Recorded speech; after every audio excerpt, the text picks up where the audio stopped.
Alright, ladies and gentlemen, Fabs in the house, and welcome back to the channel. Today I'm in the house with the Peter Rassenti knives, small Paysan custom, here with me for a review, and we're gonna analyze the look, the sound, and the feel of this bad boy. But hey, don't forget to like this video, and don't forget to subscribe to the channel if you want me to keep bringing you this kind of stuff. So let's check out the size of this little fella, because this guy is like 7-inch overall in length with a 3-inch long blade and 2.8 cutting edge, and the handle is going to be a little bit like, say, 4 inches, but it's going to be 3.9 inches, which everything of that I just said translates into 17.5 centimeters, 7.2 centimeters for the cutting edge, and the blade, the handle, sorry, is going to be 10 centimeters. Let's check it out up against some popular options. You can see here you have Ontario Rat number 2 and Ontario Rat number 1 up here. You can actually see how small the small Paysan is, because for example you have a small mini bug out here from Benchmade, and here you have the bug out, and the bug out, the big boy, let's say big boy, it's a little bit bigger than the small Paysan. So here, for example, you've got Spyderco Para 3, and you can see that we are kind of like in the same ballpark.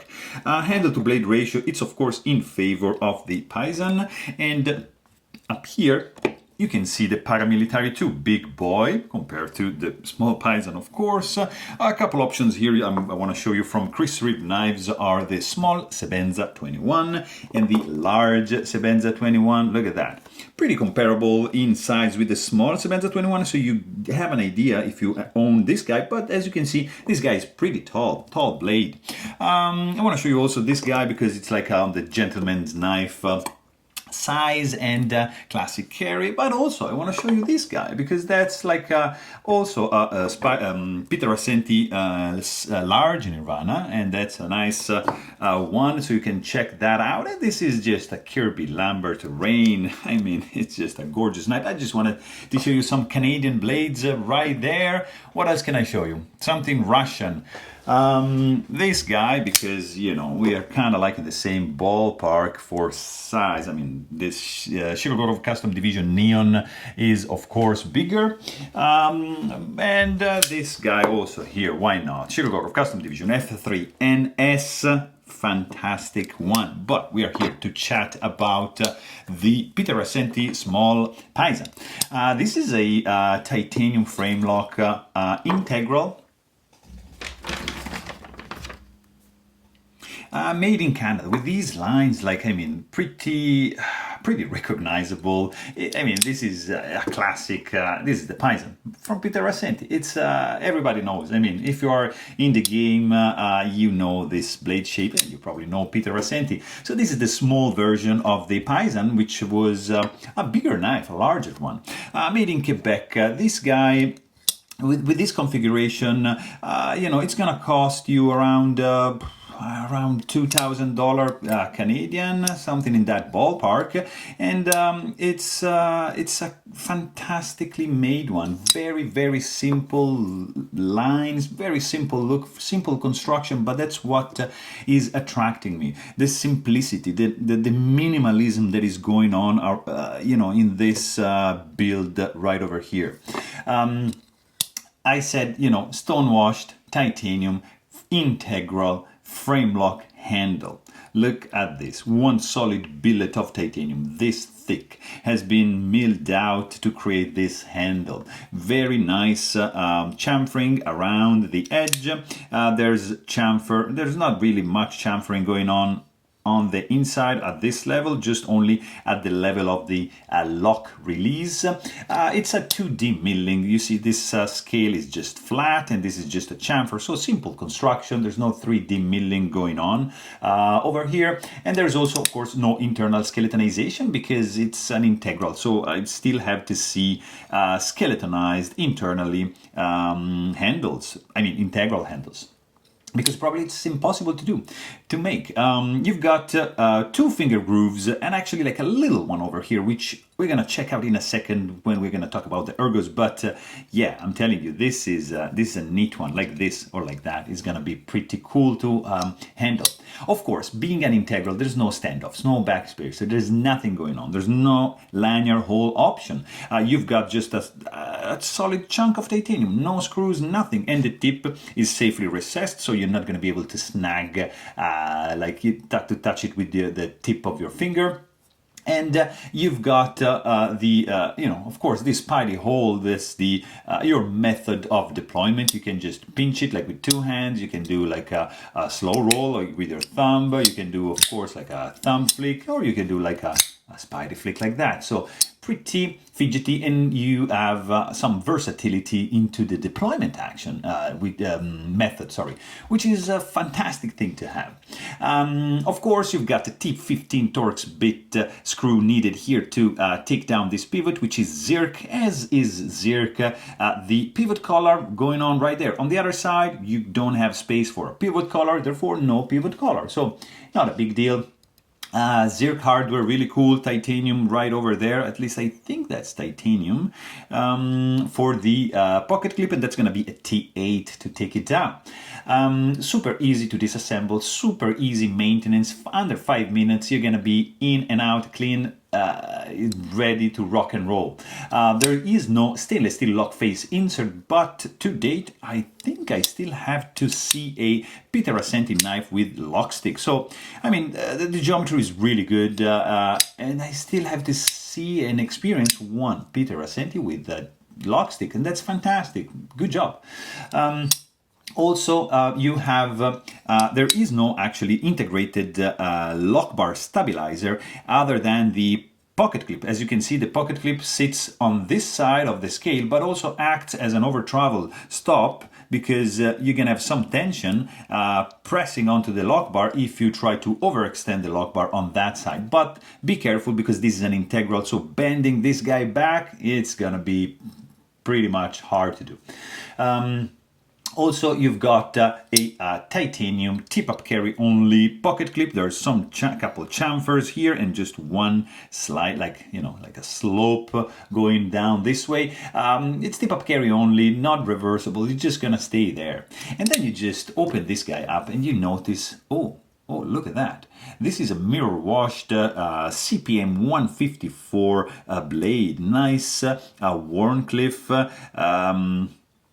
Jimped nicely. Look at that, with the chamfer around the jimping, which is it's functional, it's useful, it's not just like an aesthetic thing. This is grippy, has some bite to it. There's no crowning, or there's a little bit of chamfering going on the spine. It's not sharp, but I honestly would have preferred something a little bit rounder, a little bit smoother, and then boom, just goes down like that, and you have basically 100% belly up to the sharpening choil. Hollow grind, mirror washed to a level that is like you're able, let me just clean it up, you're able to see the powder, like the grain of the steel. I don't know if you can appreciate it, but I'm telling you, like, this thing in person is just spectacular. Let me just clean it up a little bit better. I mean, this is guys, I don't know if you can. You need to see this thing in person. It's just like crazy. Really, really good. Sterile looking blade. There's nothing going on. You just have your spidey hole over here, which has a little chamfer. In the past, I had some that were a little bit sharper here. I think you need some bite. It has to be a little bit sharp, because you want to be able to do that and not, slip your finger like that. But in the past, it was a little bit too much. I think now this has come to pretty much perfection, in my opinion. And then, you have a nice sharpening choil. And let's quickly check the stock thickness of the blade. This is going to be 0.126 inches. And behind the edge, this looks pretty thin. Let me see. Look at that. 0.0095. Yeah, this is thin. Like, this is a slicer. This is a fantastic blade shape, I am telling you.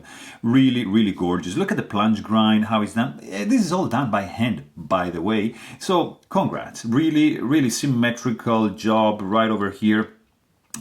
You can see, you see, like, for example, here, the hole just touches that, and the hole here just a little bit less, but I mean, this done by hand, and that's why it's not like a CNC made blade, and therefore perfect. So there's a little bit of imperfections, which is what makes this like a custom, like handmade knife. So with the little imperfections are the things that are making this worth more, in my opinion, than a CNC machine one, because there's human time put into it, and of course we humans are not like perfect. So sometimes we do tiny, this is not a mistake, this is not an imperfection, this is nothing wrong with this, but if you measure like with a microscope, you're gonna notice that. Otherwise, it's just fantastically done.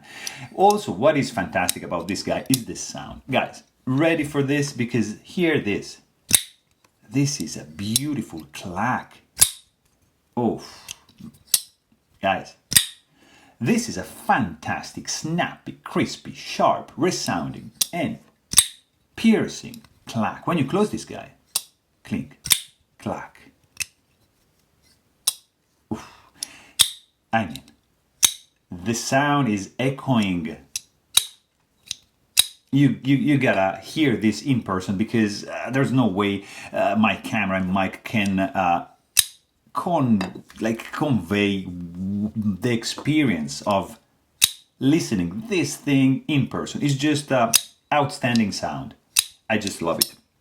Let's quickly check the weight on this little fella over here, because yeah, it's, you know, it's an titanium integral, so there's gonna be a 3.29 ounces in your pocket when you carry this guy. So it's pretty light, but it's dense because it's small, and it's very cool. Like when you squeeze this guy in your hand, you don't feel any, especially like that, you don't feel any hot spots. But I was saying before, you know, you have a nice finger groove which you can take advantage using like this, or a little bit more advanced, which I prefer, like holding the knife like at this point, like that, and this little groove over here, boom, perfect, like that. Perfect jimping. You can even do like a more advanced grip like this, and just use this divot kind of thing, dimple, I don't know how to call, like this slope, which is perfectly accommodating my thumb. And then this thing is just like look at this, absolutely fantastic grip, zero sharp edges.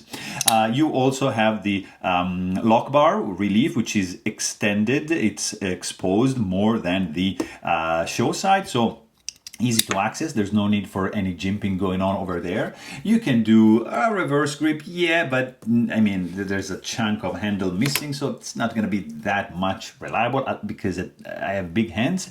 Nice stone washed finish over here. It's not slippery, but it's smooth. So it's going to stay nicely in the hand because of the shape of the grooves and the jimping. So there's quite some grippiness, but it's a smooth finish for sure. Fit and finish, of course, is perfect.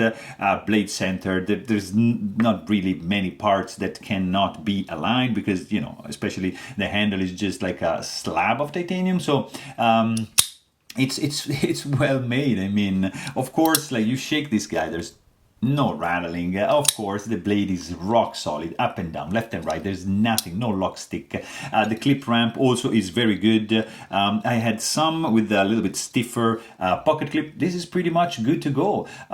This guy is running on bearings, and the deployment speed is just like this. It's just really reactive and just firing out like a boss. Really cool. The closing action. This is a brand new knife, so you see you have as soon as you disengage the lock bar, the blade is just gonna fall down. You keep it vertically, it's not gonna happen. You have just to gentle wiggle it to have the blade close. So there's no guillotine effect on this one, but who cares? This is gonna break in nicely with time after, I don't know, 100 flips, not flips, 100 like flicks, and it's gonna become really, really smooth. Also, detent strength is perfect dialed in. There's no detent ball ramp, so you're gonna have a little bit of a hard step going on over here, but nothing too crazy. and it's fantastic. I mean, overall, this guy looks really, really cool. It's a beautiful EDC knife for the size and the weight. The ergos are very, very nice, especially because it's a smaller one. And the sound, ooh, you gotta witness this sound in person because it's just outstanding. So there you have it. Hope you guys enjoyed this video. Thanks for watching and stay tuned.